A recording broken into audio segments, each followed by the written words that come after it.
الله وبركاته.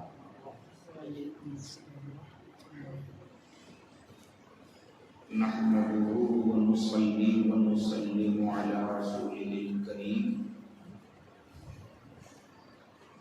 أما بعد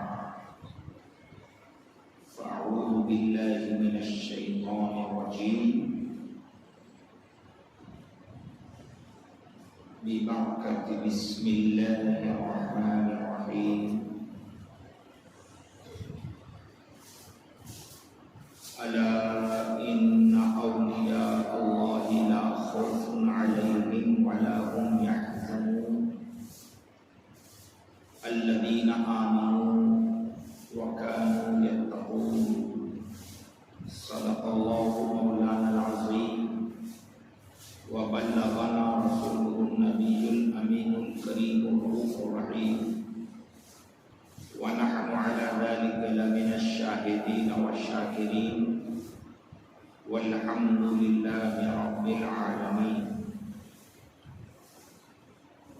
نہایت ادب و احترام کے ساتھ بارگاہ رسول و آل رسول میں ہدیہ درود و سلام جیسے میں پڑھاؤں آپ تمامی حضرات مل کر پڑھیں.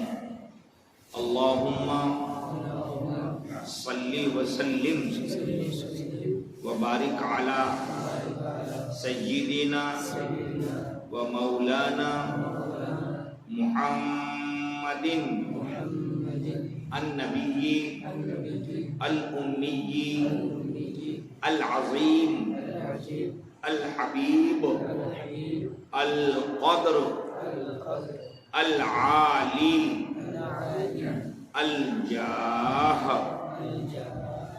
وعلى آلہ وصحبہ وبارک وسلم. جزاکم اللہ خیر الجزاء. ربیع الآخر کا مہینہ شروع ہو چکا ہے.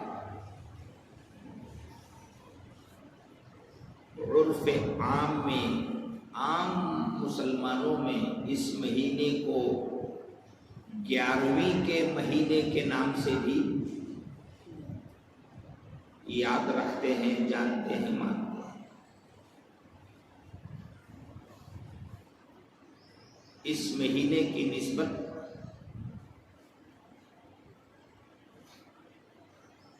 سیدنا شیخ عبد القادر محی الدین جیلانی بغدادی رحمت اللہ علیہ کے ذات بابرکات سے بھی منسوب ہے.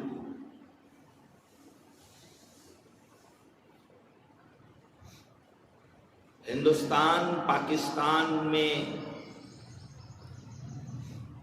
زیادہ تر مسلمان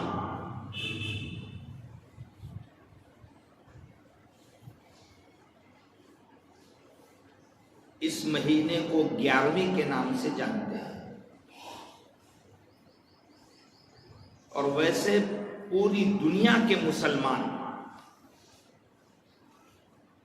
حضرت سیدنا شیخ عبد القادر جیلانی غوث اعظم دستگیر رحمت اللہ علیہ کے دینی خدمات سے باخبر ہیں، جانتے ہیں، مانتے ہیں.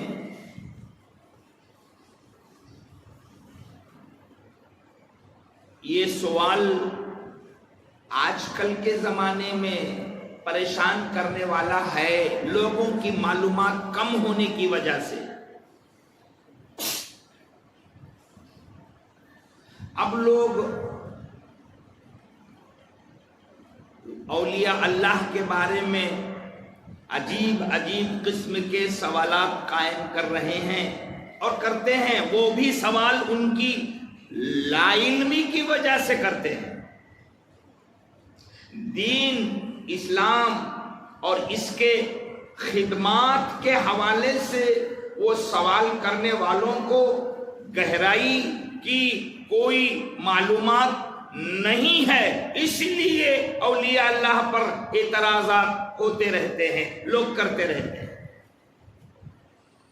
ورنہ پوری دنیا میں حضور غوث پاک رحمت اللہ علیہ کے دینی خدمات کا لوگوں میں دبدبا ہے، چرچا ہے، احساس ہے، اور اسی خدمات کی وجہ سے لوگ غوث اعظم کو غوث اعظم کہتے ہیں۔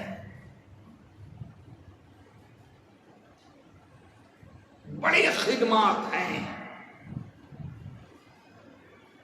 حضور غوث پاک رحمت اللہ علیہ۔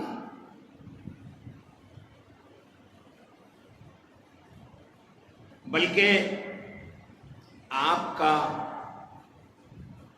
اصل نام تو عبد القادر ہے،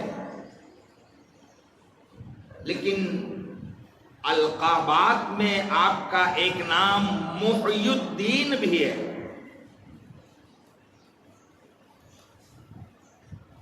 یہ اصل نام نہیں ہے، لقب ہے محی الدین۔ جیسے غوث اعظم ایک لقب ہے، جیسے محی الدین ایک لقب ہے، محبوب سبحانی ایک لقب ہے، یہ القابات ہیں حضرت غوث پاک رحمت اللہ علیہ کے۔ اسی میں سے ایک لقب محی الدین ہے، اور یہ لقب آپ کو کیوں ملا؟ اس کی وجہ بھی یہی ہے کہ جس زمانے میں حضرت غوث پاک رحمت اللہ علیہ موجود رہے، حیات رہے، اس سے پہلے اور اس زمانے تک یہ دین اسلام بہت خستہ حال ہو چکا تھا، کمزور ہو چکا تھا۔ دشمنوں نے اسلام کو مٹانے دبانے کی پوری تیاری کر لی تھی۔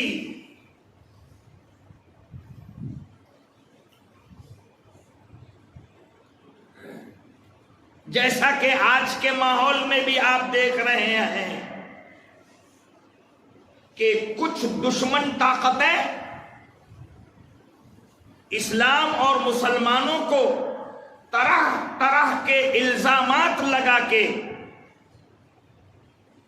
مٹانا چاہتے ہیں، یا کم سے کم بدنام کرنا چاہتے ہیں، تاکہ لوگ اسلام کی خوبصورتی کو پہچان نہ سکیں، پڑھ نہ سکیں، اس کے نزدیک نہ آ سکیں۔ تو کبھی آتنکواد کا نام دے کر، ٹیررزم کا نام دے کر، واہیات نام دے کر، الزامات لگا کر آج بھی اسلام اور مسلمانوں کو لوگ بدنام کر رہے ہیں۔ یہ حال 1000 سال پہلے بھی تھا۔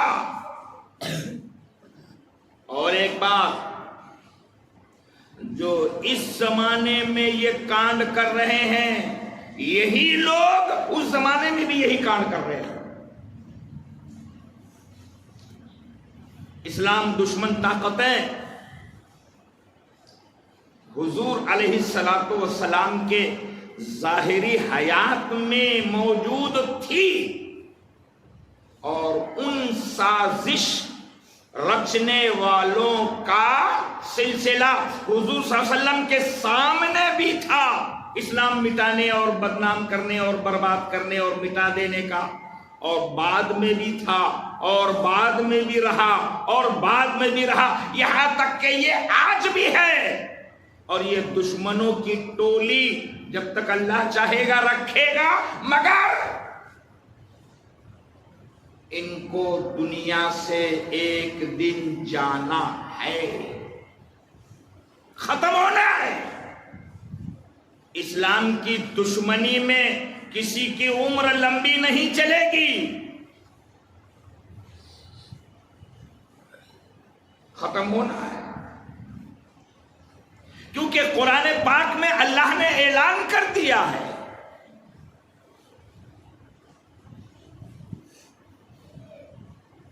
یریدون لیطفئوا نور اللہ بافواہہم واللہ متم نورہ وَلَوْ كَرِهَ الْكَافِرُونَ، یہ کچھ دشمن لوگ یہ چاہتے ہیں کہ اسلام اور ایمان مٹا دے، وَاللَّهُ مُتِمُّ نُورِهِ، اور اللہ اپنا دین مکمل کرنا چاہتا ہے۔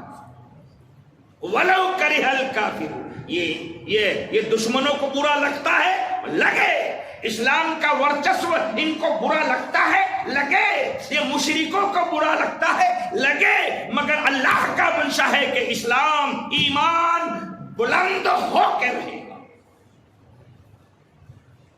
واللہ متم نوری، اللہ اپنا نور مکمل کر کے رہے گا۔ یہاں نور سے مراد دین اسلام ہے، اللہ پورا کر کے رہے گا۔ تو دنیا میں اسلام کا ورچسو ہو کے رہے گا۔ تمہارے بدنام کرنے سے یہ آندھی رکنے والی نہیں ہے، تمہاری سازشوں سے یہ دین رکنے والا نہیں ہے، اس کے خلاف پروپیگنڈا کرنے سے سچائی چھپنے والی نہیں ہے۔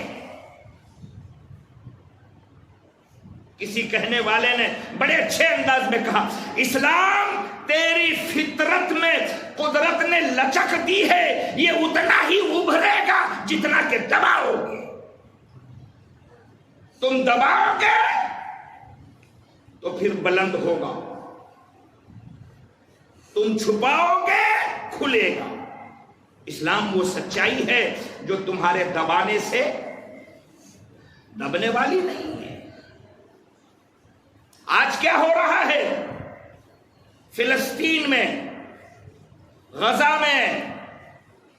اس وقت جو دشمن طاقتیں اسلام اور مسلمانوں کو ختم کرنا چاہ رہی تھی، وہی طاقتیں پھر نئے انداز سے اسلام اور مسلمانوں کو مٹانے کی سازش کر رہی ہیں۔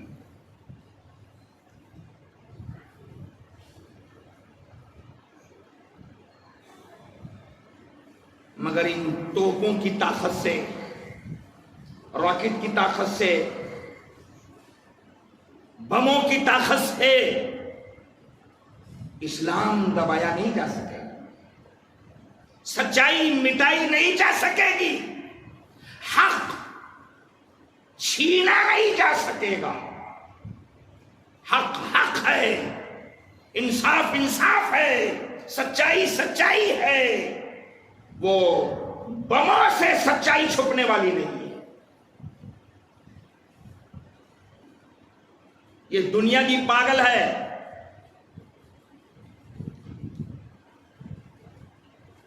جس نے ایک دن حملہ کیا اس کا رونا ہی رونا ہے، اور جو 24 گھنٹہ پچھلے 15 دنوں سے حملے کر رہا، کوئی بولنے والا نہیں ہے۔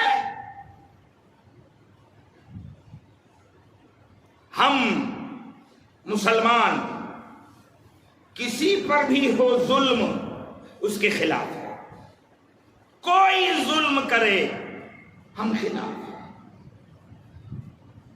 کوئی کسی کو ستائے ہم خلاف ہے، مگر ایک بار ستائے تو ستانا ہے، آتنکوادی ہے، اور پچھلے 75 سال سے فلسطینی مسلمانوں کا خون بہایا جا رہا ہے، وہ کیا ہے؟ اس پر کوئی بولنے کو تیار نہیں۔ 23 لاکھ مسلمانوں کی لاشیں روز گرائی جا رہی ہے غزہ کی پٹی پہ، کوئی بولنے والا نہیں۔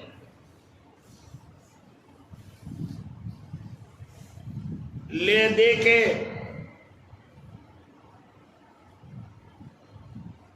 اور تو اور ہندوستانی وزیر اعظم نے بھی اسرائیل کا ساتھ دینے کا اعلان کیا،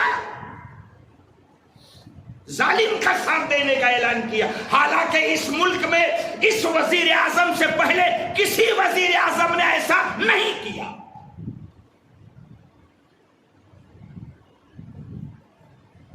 پنڈت جواہر لال نہرو سے لے کر اٹل بہاری واجپئی صاحب تک اور ان کے بعد تک سب نے کہا کہ فلسطینیوں کو ان کی زمین کا جو حق وہ مانگ رہے ہیں ملنا چاہیے۔ اور جو کچھ کر رہے ہیں فلسطینی، وہ حق، اپنا حق تم نے جو دبا کے رکھا ہے وہ لینے کے لیے اتنا سب کر رہے ہیں، تو خود کا حق مانگنا کیا یہ ظلم ہے؟ کیا یہ آتنکواد ہے؟ امن اور چین کی زندگی دو بولنا آتنکواد ہے؟ ایک ظلم ہے۔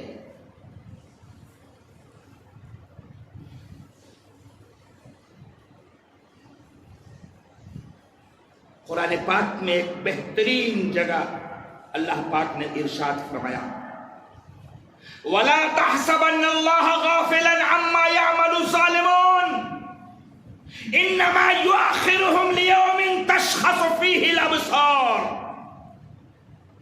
جو لوگ نہتوں پر، مجبوروں پر، مظلوموں پر ظلم کر رہے ہیں، یہ ظلم کرنے والے یہ نہ سمجھیں کہ تمہارے ظلم کا کرتوت اللہ سے چھپا ہے، نہ سمجھیں۔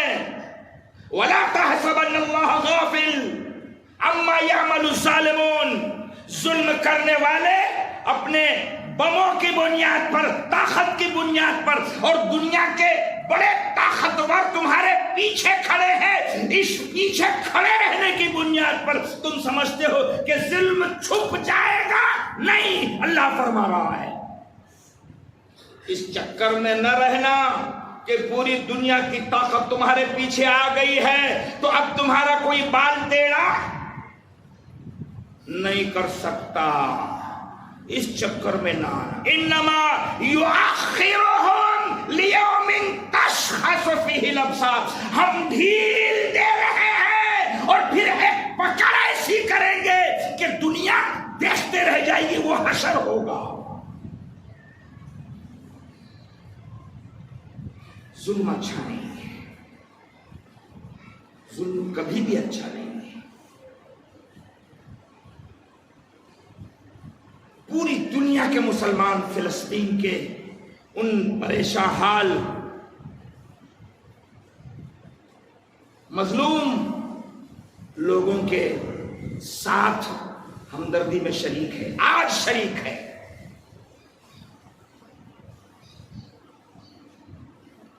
پورے ہندوستان کے مسلمان ان مظلوموں کو ظلم سے بچاؤ کے لیے دعائیں مانگ رہے ہیں۔ ہم کر بھی کیا سکتے ہیں اس ملک میں سوائے دعاؤں کے؟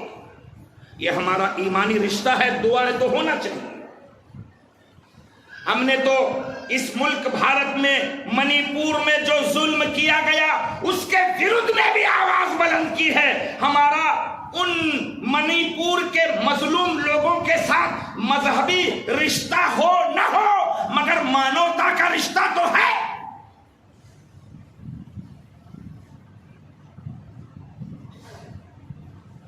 کھیرلانجا میں ظلم ہوا، دلتوں پہ ظلم ہوتا ہے جب، تو مسلمان بلک اٹھتے ہیں، تڑپ اٹھتے ہیں اور ان پر ہونے والے انیائے اتیاچار کو روکنے کے لیے مسلمان باہر نکلتے ہیں، سنویدھان کے مادھیم سے کوششیں کرتے ہیں، وہ مظلوموں کا ساتھ دینے کے لیے، ان کو ظلم سے بچانے کے لیے دھڑپڑ کرتے ہیں۔ آج فلسطین کے مسلمان بھی اسرائیل کے انیائے اور اتیاچار کا ظلم سہ رہے ہیں۔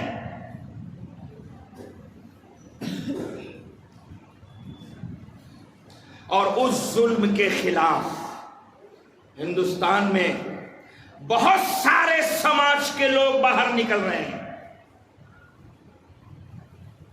کہ وہاں ہونے والا ننگا ناچ، خون کے ساتھ جو ہولی کھیلی جا رہی ہے اس کو روکنے کے لیے لوگ نکل رہے ہیں باہر، نکلنا بھی چاہیے۔ حالانکہ فلسطین میں خون بہ رہا ہے مسلمانوں کا، اور ہمارے اس ملک بھارت میں بہت سارے ہمارے غیر مسلم بھائی باہر نکل کے آ رہے ہیں اور یہ حکومت سے کہہ رہے ہیں کہ ہماری طاقت وہاں لگائی جائے اور پریشر ڈال کے یہ انیائے اتیاچار روکا جائے۔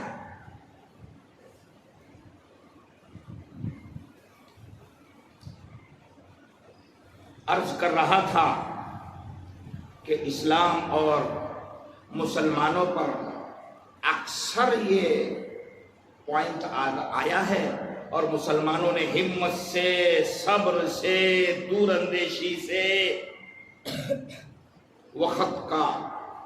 وقت کو فیس کیا ہے اور آگے بڑھے ہیں۔ آج بھی اللہ فلسطین کے مسلمان، غازہ کے مسلمانوں کی غیب سے مدد فرمائے، انہیں ہمت دے، اور جن حقوق کے لیے وہ لڑ رہے ہیں اللہ ان جائز حقوق میں انہیں کامیابی عطا فرمائے۔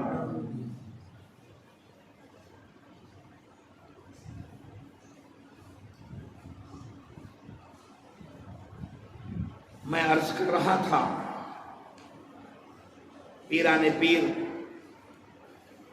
غوث اعظم دستگیر رضی اللہ تعالی عنہ کے زمانے میں بھی اسلام پر آفتیں آ رہی تھی، کچھ اندر کی سازشیں اسلام کو مٹانے کے چکر میں تھی، جو نام نہاد کلمہ پڑھنے والے ہیں وہ اسلام کو خراب کر رہے تھے، اور کچھ صہیونی، یہودی، کرسچن طاقتیں اسلام کو ختم کرنے کی کوشش کر رہی تھی، جیسا کہ آج کر رہی ہے۔ اللہ نے اس وقت اپنے دین کی حفاظت کے لیے حضرت سیدنا شیخ عبد القادر جیلانی رحمت اللہ علیہ کو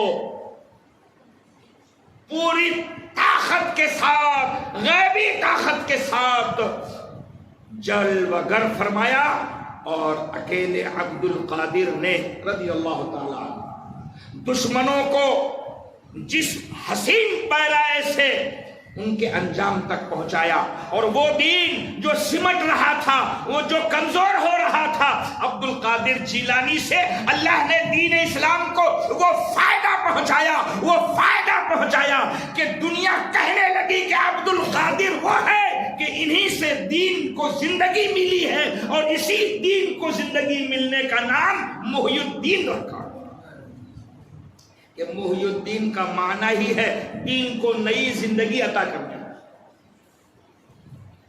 اے اللہ، ہم دعا کرتے ہیں تیری بارگاہ میں کہ آج بھی فلسطین میں کوئی محی الدین پیدا فرما دے،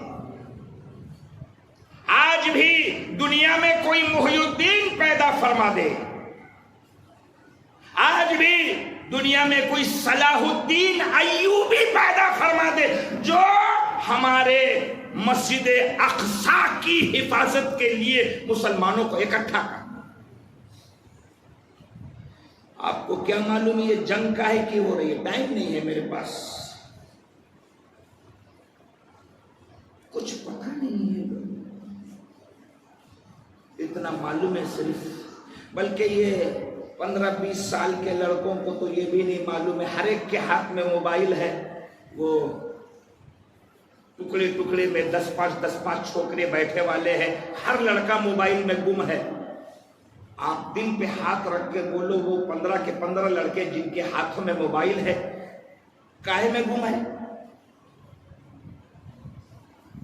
فلسطین اور اسرائیل کی جنگ تلاش کر رہے ہیں، وہ آپ کے موبائل میں نہیں، واہیات میں گم ہے، غلاظت میں گم ہے، گندگی میں گم ہے، کھیل کود میں گم ہے۔ آپ کے سمجھدار بچوں کے اسکرین پر کبھی کبھی 13 سال کے بچوں کا کلپ فلسطین سے آ رہا ہوگا، وہ دیکھ رہے ہوں گے کہ وہ چھوٹا سا بچہ اپنے مرنے والے بھائی کو کلمہ پڑھا رہا ہے کہ میرے بھائی تمہاری جان نکلنے والی ہے، پڑھو اشہد ان لا الہ الا اللہ۔ وہ بچہ زبان سے بول رہا ہے، اور یہاں 20 سال کے بچے کو یہی نہیں معلوم ہے کہ استنجا کرنا چاہیے اور کیسے کرنا چاہیے۔ یہ درد ہے، یہ رونا ہے۔ نہ سمجھو گے تو مٹ جاؤ گے ہندوستان والوں، ہندی مسلمانوں، تمہاری داستان تک نہ ہوگی داستانوں میں۔ پڑھو، سمجھو، دیکھو، کھیل کود کے لیے نہیں آئے ہو آپ۔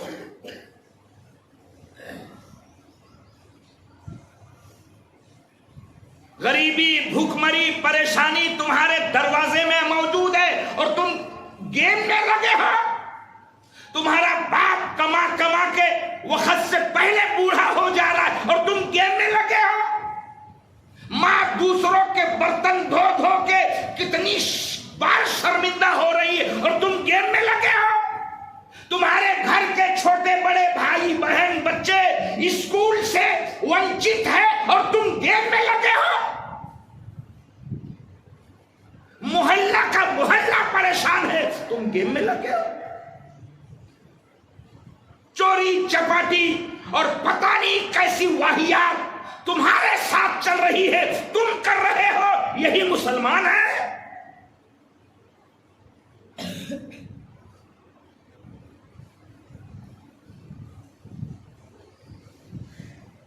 درد ہے۔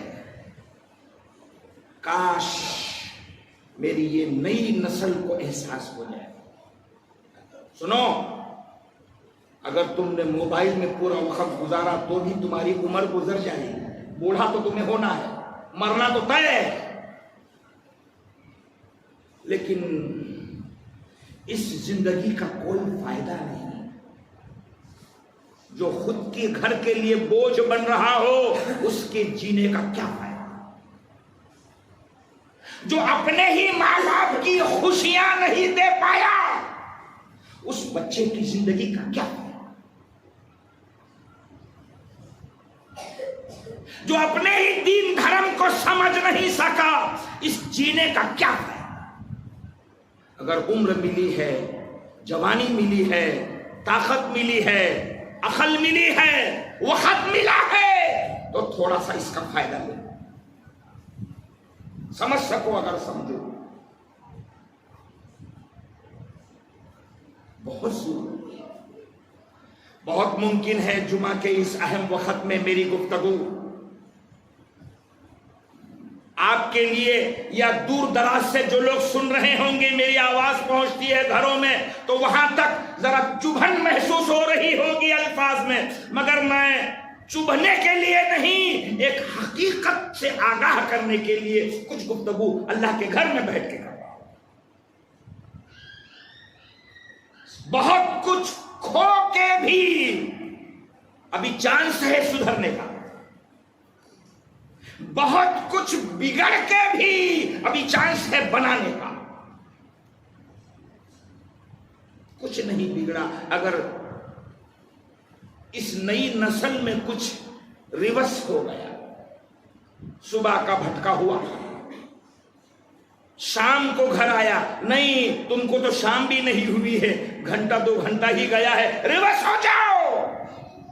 انشاءاللہ اس ریورس ہونے سے، تھوڑا احساس زندہ کر لینے سے خود تمہاری زندگی میں انقلاب آئے گا اور تمہارے اس چینج والی زندگی سے ماں باپ خوش ہو جائیں گے، گھر میں خوشیاں آ جائیں گی، محلہ سدھر جائے گا، سماج سدھر جائے گا اور پھر ایک اچھے مسلمان کی وجہ سے دنیا میں اچھا انقلاب آئے گا، آ سکتا۔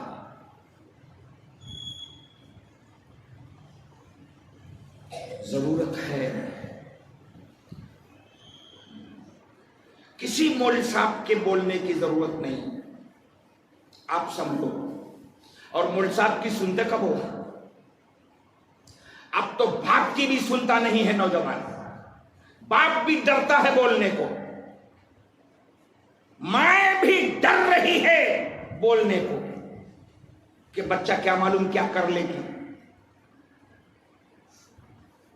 ان بچوں کے لیے بہت افسوس ہوتا ہے جن بچوں کے ماں باپ اپنے بچوں کو ڈانٹ نہیں سکتے ہیں، ایسے بچوں کی زندگی پر افسوس ہے۔ کوئی خوشی کی زندگی نہیں ہے بچوں، اگر باپ ڈر رہا ہے جوان بچے سے تو بچے کے لیے افسوس ہے۔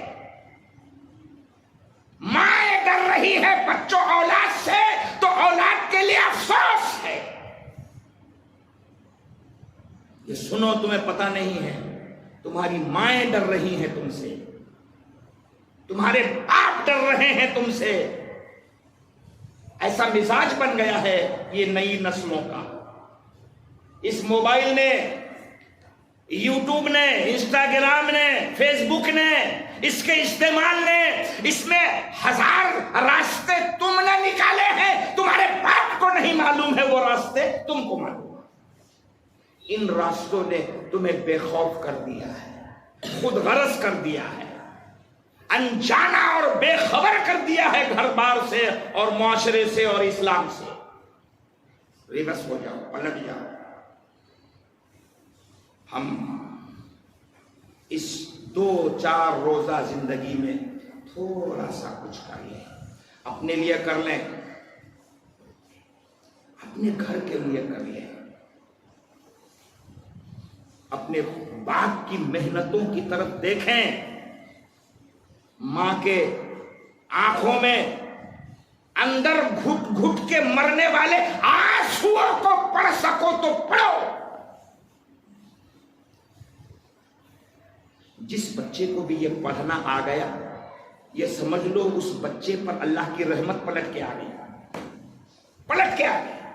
اگر کسی کو یہ پرکھنا ہے کہ مجھ پر اللہ کی رحمت ہے کہ نہیں، تو جن بچوں کو اپنے ماں اور باپ کا درد آ گیا، سمجھ لو رحمت آنا شروع ہو گئی۔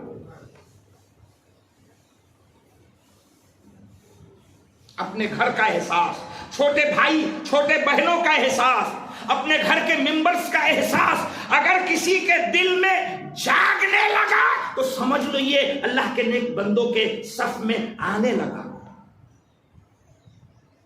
پھر وہ جتنا اس میں آگے بڑھتا جائے گا اور واہیات سے بچتا جائے گا، گیم سے، واہیات سے، دوستانے سے، چوری چپاٹی سے، گالی گلوچ سے، جھگڑے فساد سے جتنا بچتا رہے گا، اپنے گھر میں، اپنے فیوچر میں، اپنے ذمہ داری میں لگا رہے گا، اتنا وہ اللہ کے نیک بندوں میں شامل ہوتا ہے۔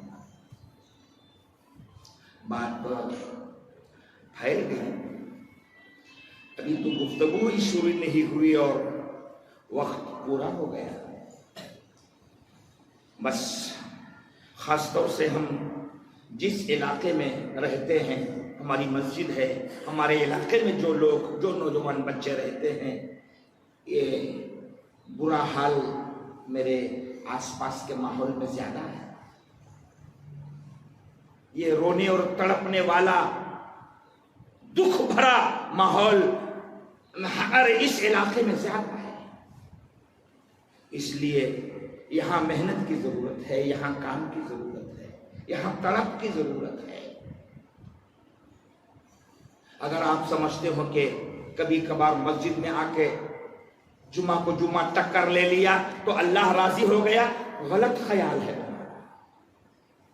کچھ بچے سمجھتے ہوں کہ 5 وقت تک کر لیتا ہوں، ٹھیک ہے، اللہ تمہارے سجدوں کو قبول کر لے، مگر نہیں، تمہاری ذمہ داری اس سے پوری نہیں ہوگی، کچھ اور ہے۔ تم کو تڑپنا پڑے گا اپنے ماں باپ کے لیے، تڑپنا پڑے گا اپنے گھر کے چولہے چکی ہانڈی کے لیے، تڑپنا پڑے گا بھائی بہنوں کے لیے، ان کے بھوشیہ کے لیے، ان کے تعلیم کے لیے، ان کو اچھا انسان بنانے کے لیے۔ جو اس میں لگے گا اب وہ اچھا انسان بنتا ہے۔ نمازی تو اکیلے کے لیے ہے، نماز کی محنت، سن رہے ہیں؟ نماز کی پابندی اکیلے کے لیے ہے۔ تو اکیلا اچھا بنا تو کیا کمال، ہونا چاہیے یہ بھی، مگر جو نمازی ہوگا وہ ماں باپ کا بھی ہوگا، وہ بھائی بہن کا بھی ہوگا، وہ گھر کا بھی ہوگا، وہ معاشرے کا بھی ہوگا، وہ اسلام کا بھی ہوگا، وہ ملک کا بھی ہوگا، وہ سب اچھائی کا پابند۔ اللہ پاک ہم سب کو کہنے سننے سے زیادہ عمل کی توفیق عطا فرمائے۔ وآخر دعوانا ان الحمدللہ رب العالمین۔ جمعہ کے پہلے کی سنت